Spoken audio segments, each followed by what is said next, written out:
When I was 19 years old, I came within minutes of shooting myself. I knew, or thought I knew, that my family and community would never accept the same gender attractions that I was feeling. For most of my life, I was hiding and pretending to be someone else. And I think I knew I was gay when I was very, very young, so that was a lot of time pretending and acting. Well, I grew up very conservative. My family was like ultra right-wing, very conservative, and I knew whenever I was little that I was gay. Whenever I left high school and got out on my own in college, that's whenever it started to get kind of bad. Indeed, I got very depressed, very unhappy, and did get suicidal. I spent my teenage years in Alabama in the middle 80s when, it's never been the bastion of places to do things that are not normal. And I knew deep down I was gay, but I kind of kept shoving it aside, because the messages were, that's not what you should be. It's not what you can be, it's not what you need to be, it's not what you want to be. It's bad. At the end of college, I finally came out to my parents, and in particular, I was really afraid to come out to my father. He certainly did say derogatory things about gay people in front of me, and I remember in particular he said once at the dinner table, I was maybe in 8th grade, that he would not hire a gay person because that would be distracting to the other people in the office. The first time that I heard the word faggot, I was 7 years old, I think, and it was because I was being called one. I don't think I really had a conception of what that meant exactly. I was a tomboy, my best friends were all boys. Also related to being a tomboy, my mother was speaking to my babysitter. I don't know if she knew I was even in the room. She was expressing concern that I might turn out to be gay. And I think the combination of those two very different events left me with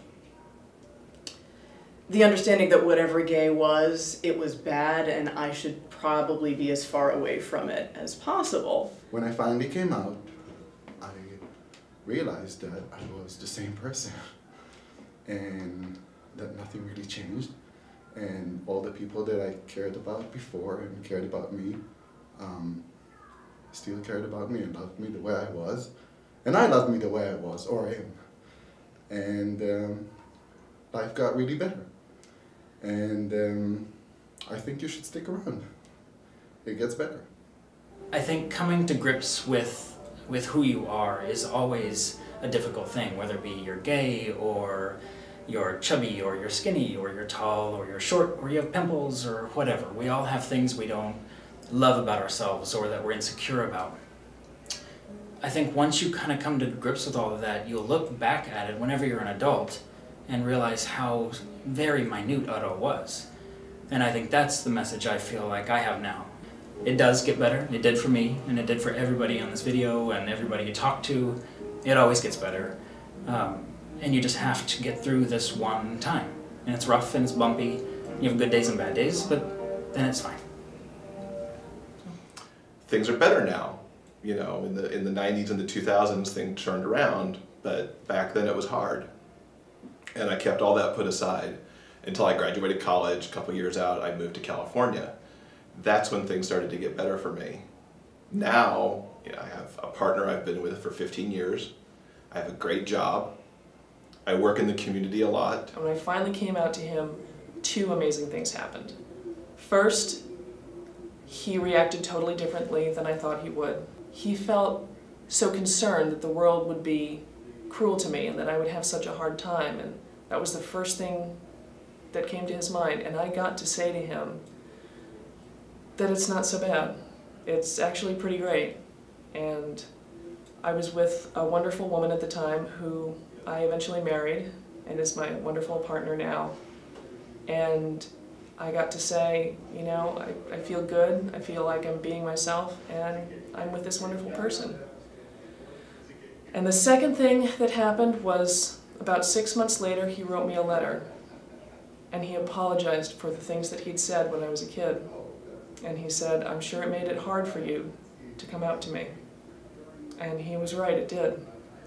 And the fact that he could make that connection and then write me this letter, this man that I thought was so reserved and so distant. He, in that moment, became closer to me than I could ever have imagined or hoped for.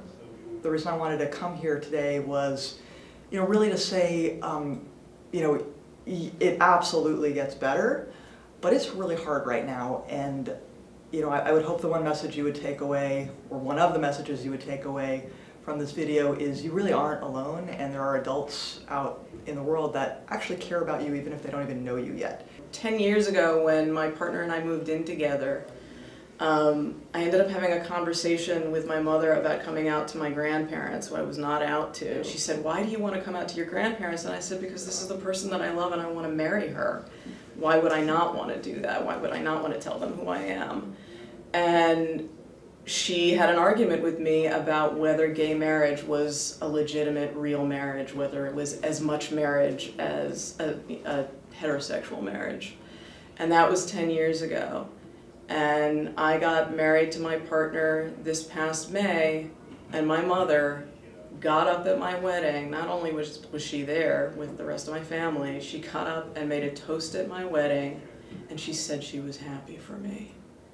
Things can shift, and even if they don't with everyone that you know, you will find people out there who are going to accept you for who you are. Remember the 19-year-old me. I was standing in my parents' basement with a weapon. 31 years later, I'm here to tell you that while it may be hard right now, there is hope. Suicide is a very permanent solution to a very temporary problem. It's not something you can take back. Things will change as time goes on, if you are here for them to.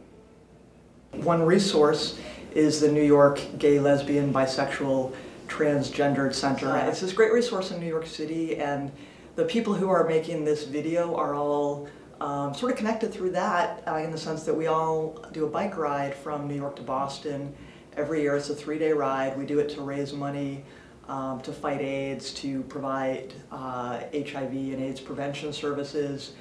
For me, I do it particularly because I care about a service the center provides for teenagers. It's sort of an educational summer camp program that teaches kids how to really avoid getting into trouble with the disease. And like one of the indelible images of the ride for me was on day 2. I rounded this corner and here's this kid in his front yard holding up "Go Biker" signs. Yeah. But that he's out there, watching this thing go by his house. He will become an agent for change for the kids his age when he's in high school and as he grows up. Hopefully he'll remember what it was about, and bring forward the positive message. There are these adults that care about you that you can actually find, and reach out to the center, call somebody. Even though you feel really alone right now, you're not. There are adults out there that don't know you but would be happy to talk to you and help. So please reach out. Life gets better. And if I hadn't taken the opportunity to get myself through high school and pull through college in Alabama, I would have missed all that. You need to stay here. You need to find people who can help you. If there's nobody of your friends or your family that can help you, call the Trevor Project. They can help you. Their number is 866-488-7386. Find other resources. Go online, find LGBT resources in your community. They'll help you, and it does get better. Trust me on that. You can look at www.afsp.org. To talk about issues in general, you can contact the Gay and Lesbian National Hotline at 888-843-4564. They also have an online chat facility through their website at glnh.org. There's also a gay youth talk line at 800-246-7743. All of those numbers are toll-free and they will not appear on your phone bill. It gets better! It gets better!